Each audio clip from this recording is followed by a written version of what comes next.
Hey everybody, it's Chris. I just wanted to do a quick video. Hopefully this is quick.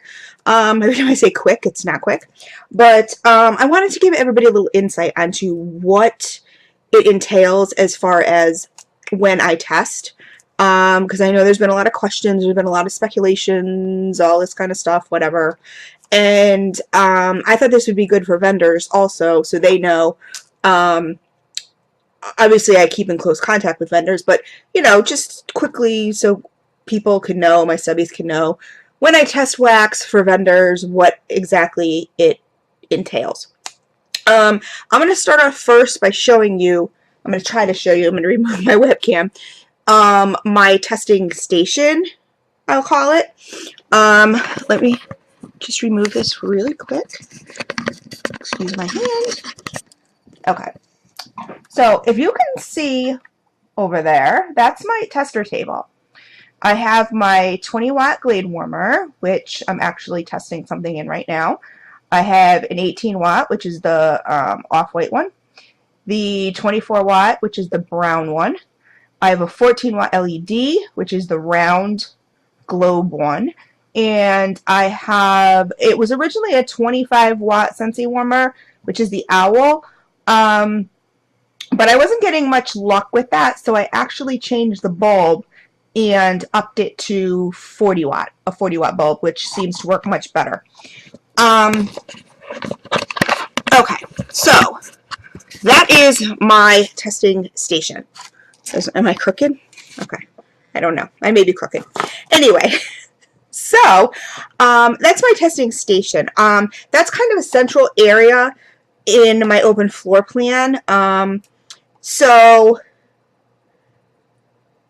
yeah, anyway, so that's basically where I test. And if, you know, that's a good way for me to judge. It's a central location leading from my back slider to my front door. So I can kind of, you know, test how far the scent goes, how far it throws, that kind of thing. Does it fill the whole, you know, downstairs, whatever, that kind of thing. The other thing I wanted to show you guys was this is some of my tester wax. Well, not tester wax, tester empties. Just so everybody can see. I mean, I know people would be like, oh, yeah, you know, all the haters are like, you can throw anything in there, whatever, whatever. But this is what I do with my testers when I'm done, as I put them in here. So I know what I've tested, and I have the wattages on there and everything like that that I used. But the main thing that I use is this little doohickey right here that I actually received from a vendor that I tested for, and I kind of use this as a staple. Obviously I whited out the name, but and I'm just going to read to you what this says so you guys get a little idea of how in-depth I get, which is why there's kind of a wait list as far as testing goes with me. But I'll just read off to you. It says, you know, the tester name, that would be the name of the scent, right? The scent description. Candle type / size / scent. So, you know, with me, it's normally, I don't burn candles. I don't, if someone wants me to test a candle, it's not that I wouldn't do it. I'm just, I don't know. I don't really burn. So I have burned in the past. Don't really enjoy it, don't really like it. So even the candles that I have, I tend to scoop. You know, if I have any leftover candles, which I don't really, I think I have 2 leftover candles, I tend to scoop and just throw them in my warmer. I just think everything throws much better when you're melting as opposed to burning. But so, you know, there I'd put like 2 ounce scent shot or whatever. What size type room was the candle tested in? Right now, it's strictly open floor plan, which in a way I kind of think really gives me and the vendor a good idea, because, you know, I'll know if it's super strong. I mean, some of these testers that I've tested for, like I could literally open up my door and smell it outside. Like I'll have my door open and I'll, you know, run an errand or something and come back and like, oh my God, like I can smell this walking up to my door. So that's really cool. But once my daughter moves out, I will also have the bedroom for lighter scents. For scents that I definitely know are going to be lighter, I will test those in the bedroom. I'll probably start out in this larger room, just because on cold sniff, it's not necessarily, as most people know, cold sniff is not necessarily a good indication of how strong the scent is going to be. You know, there's been some cold sniffs that have been really light, and you put it in your warmer, and like, whoa, holy moly. And then there's been, you know, I'm sure you guys have all experienced it. There's been scents that you put in, you know, that are like, holy moly, on cold sniff, and you put them in, and you're like, okay, where'd it go? What happened? You know, you keep looking at the warmer, like, is it melted? Like, is it still in there? What's the deal? So then this says, please circle 1, 5 being the highest. How strong was the overall scent throw? I don't usually use that one as much. I use how strong was the cold scent throw, meaning not being burned. That's a 1 to 5 scale. And how strong was the candle when being burned? Well, it says candle, but obviously for my purposes it's melt. 1 through 5. So I usually give it a number, and of course I always have to have my little notes and my little comments too. So my tester sheet does not just look like circle, circle, yes, no, circle, blah, blah, blah, additional comments. Like mine, it really looks a lot more. I always have to add my notes and everything like that. So it's a lot. This paper is kind of full by the time I'm finished. Was the scent pleasing to you? Yes or no? Did the scent fill the room when burning, which I think is a really good one, considering this is an open floor plan. That's kind of where I can gauge. That's a yes or no answer. If no, please comment. You know, and if no, like I said, it doesn't necessarily mean that it's a dud. So when I put no, I always put comments underneath, like, you know, I think this is a really good scent. I could definitely smell it when I walked around, but it's a lot lighter.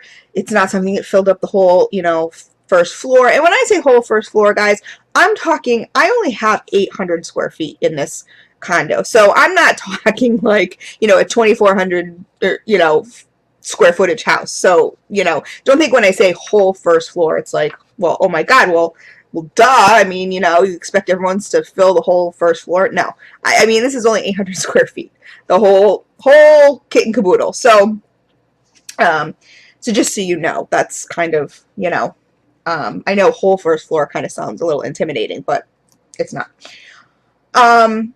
So if I put no, I would put something towards the effect of like, you know, no, I could smell it, you know, kind of, you know, in my whole living area, but then when I kind of moved into the dining hallway, I couldn't really smell it.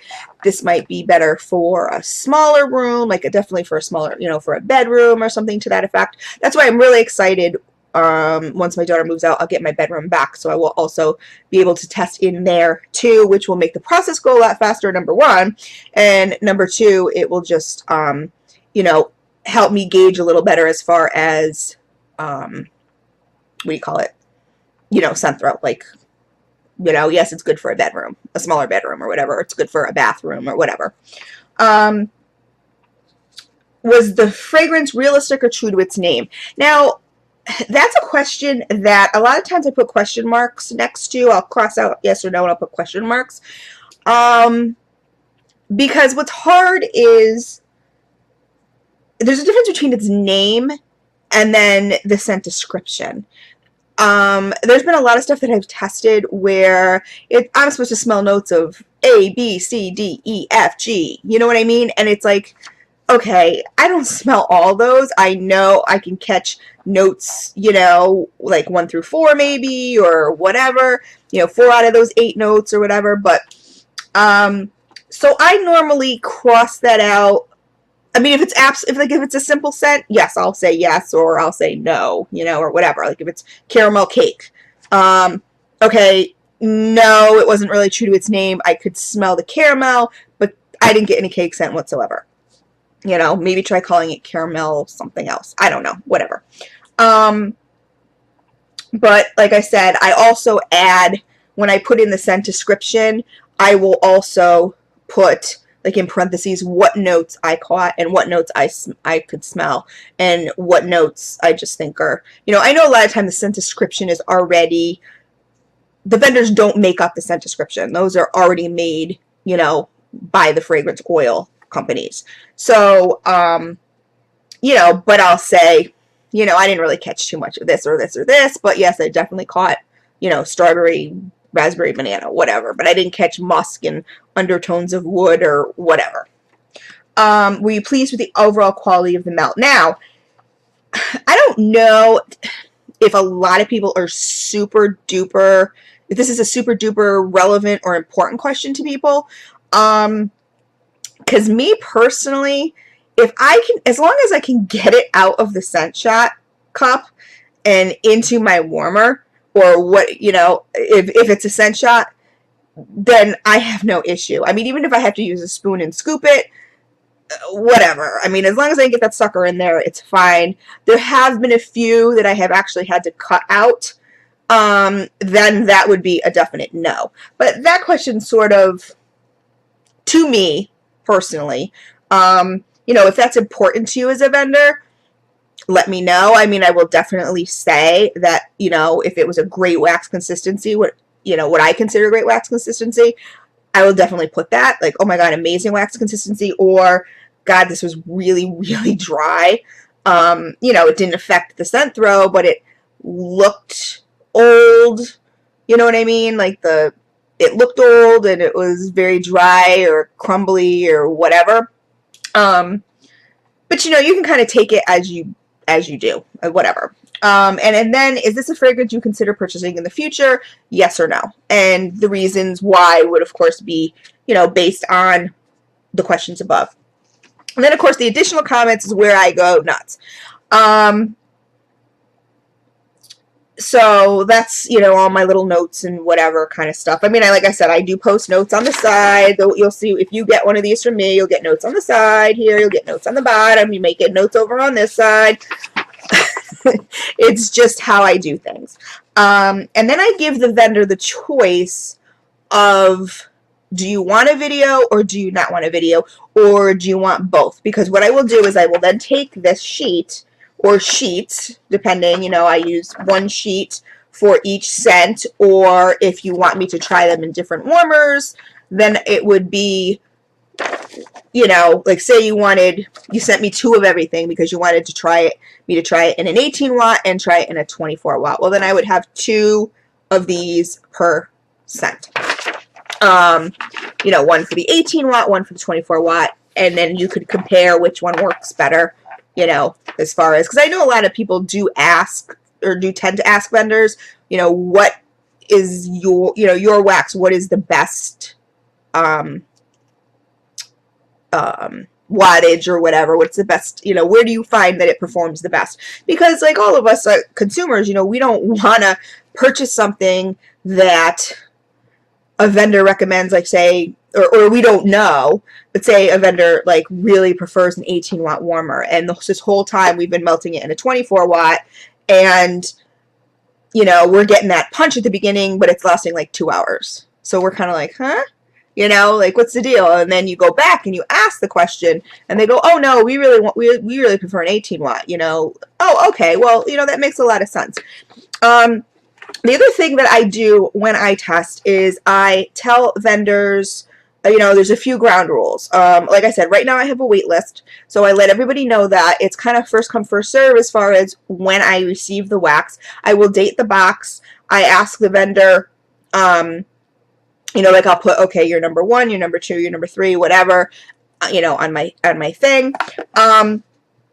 And I will tell them that the questions that I usually ask are, number 1, again, like, is there a wattage warmer? I mean, I have so many of them. I even have, I have 25 watts. I have, the 15 watt plugins. I mean, so, I kind of have the whole gambit here. So I have tea light warmers, but I usually don't use those. But I do ask them, what wattage do you prefer to use your wax in? What have you found thus far that works best? And a lot of them will say, well, thus far I found this, but I would like you to try it in this, this, and this. Okay, that's fine. You know, of course I'm willing to do that. That's what I'm doing. And I also tell them that you need to send me you need to send me 2 ounces per scent that you want me to try. The reason for that is the bowls that I have, you saw, they're pretty big, and they really do need a good wax pool. This Glade warmer, I'm noticing, though, I mean, I just got this the other day, but I am noticing that the bowl is kind of smaller. Like, I have a 2-ounce scent shot in there right now, and it's kind of filling the whole thing. Whereas my other 2 hot plates, you know, the bowls on them were so big, so it's like I request 2 ounces of wax. Excuse me, just because if you're going to send me 1 ounce of a scent and you need me to melt it in my 24 watt, that's the biggest bowl that I have. I'm going to put that 1 ounce in there, and I'm not going to get a big enough wax pool to get a good scent throw. I mean, because you do need a certain amount of wax, you know, a wax pool. Just like candles have a memory, you know what I mean? Wax needs a certain amount in the bowl also, or the melts need a certain amount in the warmer for you to get an accurate, decent scent throw. So I request 2 ounces of, you know, a 2-ounce melt. If you don't have 2-ounce melts, then could you please send me 2 1 ounce. The third question I asked, I said, okay, so the first one was, what was the first one again? Oh, the wattage. The second one is I let them know 2 ounces, please. The third is, I forgot what the third one was.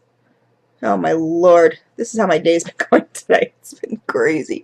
The third is, oh, I always let them know, you know, like I said, it's a first come first serve. So, like, you know, if I receive a package from, you know, vendor 2 before, you know, even though you may have contacted me first, if I receive a package from vendor 2 first, vendor 2 is going to come before you, just because I can't wait on vendor 1's wax, even though they may have contacted me first, if vendor's 2 wax is just sitting there. I also do tell them I cure for at least 2 weeks. I ask them how long they prefer me to cure. So, you know, my own personal stash, I cure for a month. That's it, period. I know, of course, when you're testing, people don't want to wait a month. That's understandable. So what do you normally suggest as cure time? You know, some people say, hey, it's all cured. Okay, you know, that's great. You know, I'll take your word for it, and I'll pop it in. If I'm not getting too much of a, you know, really good result or anything like that, I will contact you, and I'm always in constant contact with the vendor. So I will contact you, and I will say, well, listen, I know you said this was ready, but I'm just really not feeling it. I don't think it's performing the way that it should. I'm going to let it cure for a week. Is that okay with you? You know, and they'll say, well, yes or no, whatever.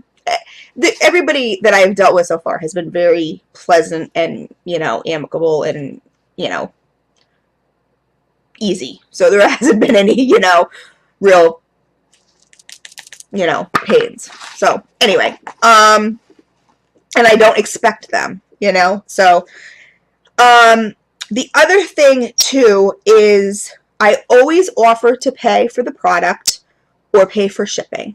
So just so everybody out there knows that I'm not asking for free stuff. This is sort of like a job to me.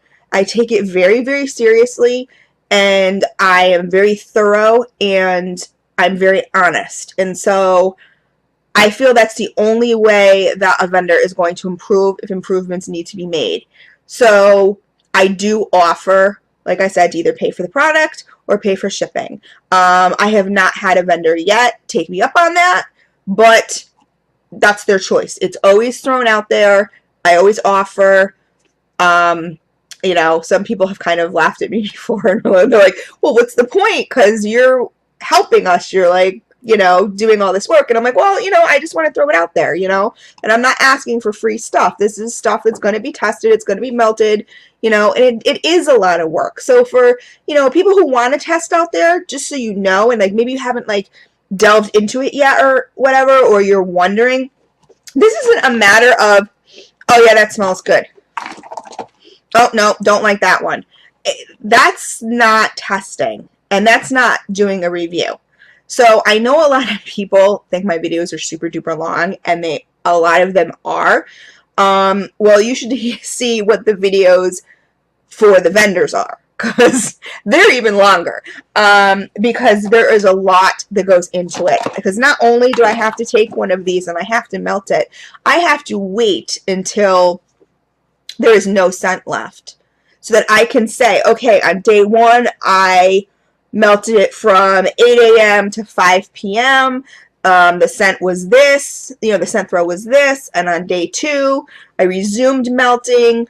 The scent lasted from this time to this time until I have nothing. That's what I do. So like I said, when I'm very thorough, I'm very thorough. So your wax will be melted until there is nothing left. I mean, until there's absolutely no smell left. So that's what takes a lot of time. So like I said, that's why there is a wait list.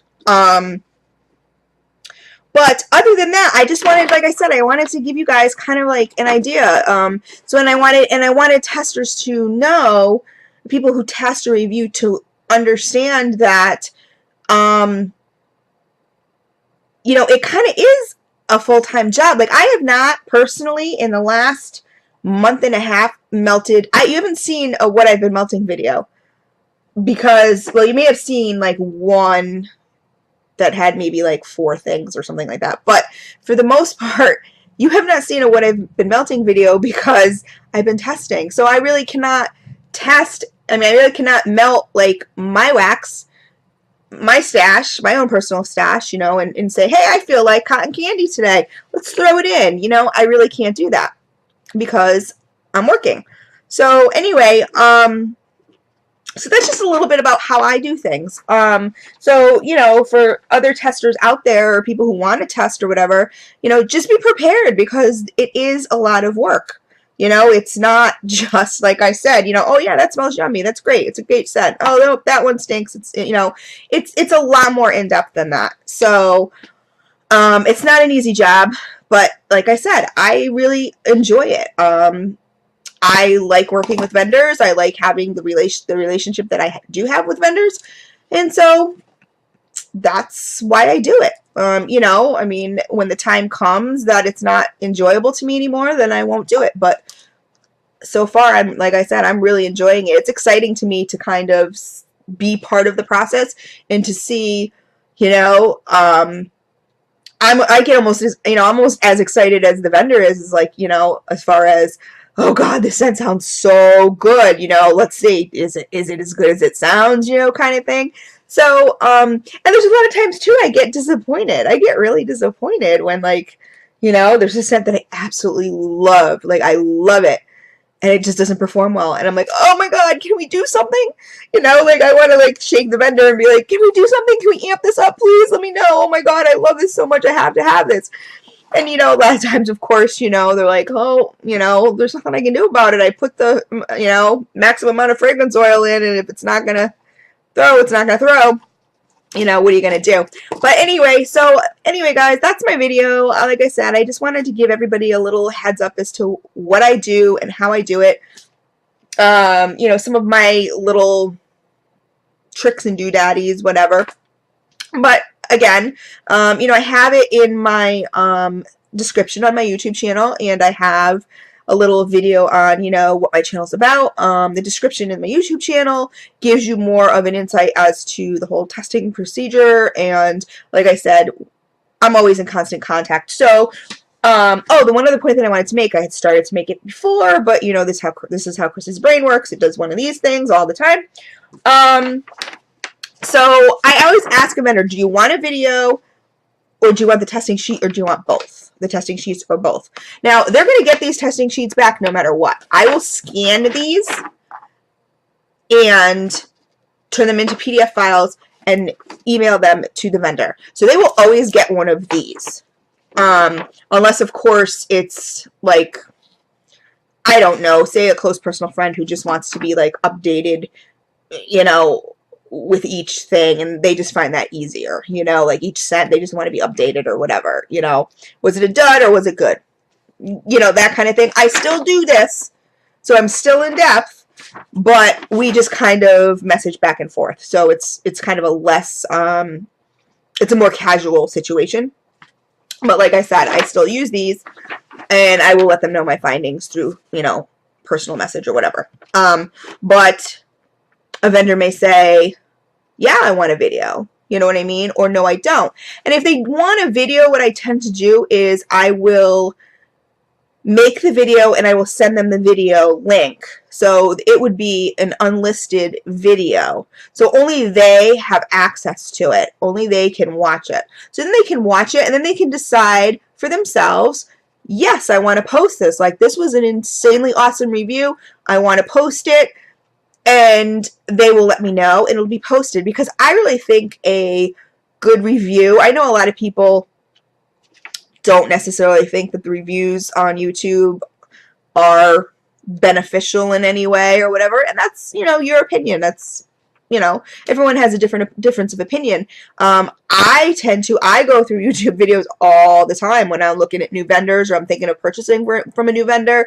I will, you know, type in that search button and I'll go through all the videos and, you know, kind of say, you know, weigh the pros and cons and say, oh, wow, well, this person got a lot of good reviews, or this person, I don't know, it's kind of up in the air, you know. So does it necessarily keep me from purchasing? Sometimes, depending on certain circumstances, yes, you know. But I think there's nothing more valuable than a good YouTube review, as far as I'm concerned, or review in general. It doesn't have to be a YouTube review. It could just be a review in general. Like if someone's, you know, word of mouth loves your wax, then, I mean, you can't beat that, right?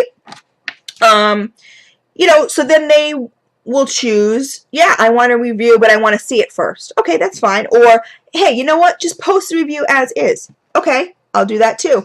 But I will always, or they can say, no, I don't want a video at all.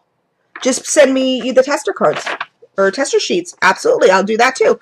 So it's a lot of working, like I said, with the vendors and, you know, finding out what they want, because basically I'm working for them. So, you know, I let them have, you know, what they want. But there's, like I said, there's a lot of communication going on. So anyway, those are the main points that I wanted to make, so you guys know a little bit about what I do. So if I ever say I'm testing, or, you know, you guys have heard that I test or whatever, this is what I do. So anyway, I hope you guys enjoyed this video. Any vendors, obviously, if you go to my About section, you'll find out how you can get a hold of me. Most people know how to get a hold of me anyway. But, so if you are looking for a tester, here I am. And, you know, like I said, it's totally objective.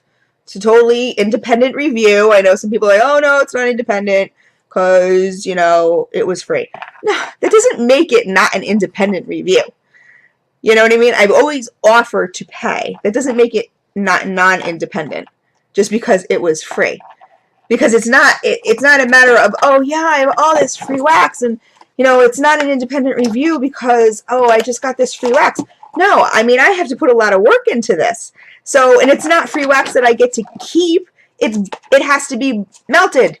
So, you know what I mean? I enjoy it once, which is great. And, of course, I always make my notes. Oh, got to repurchase. You know, I have to purchase this now. I loved this. Got to purchase it. You know, but it's not free wax in the sense of, okay, it stays in a box and I can use it for my own personal use. That's not the case. So they are independent reviews. But anyway, so that's what I do, guys. So I hope you guys enjoyed this video. I hope everybody gets a little more insight onto what I do and how I do it. And I hope everybody has have a wonderful weekend. It's the end of the weekend. I hope everybody has a wonderful Monday and a wonderful work week. And I'll talk to you guys soon. Take care.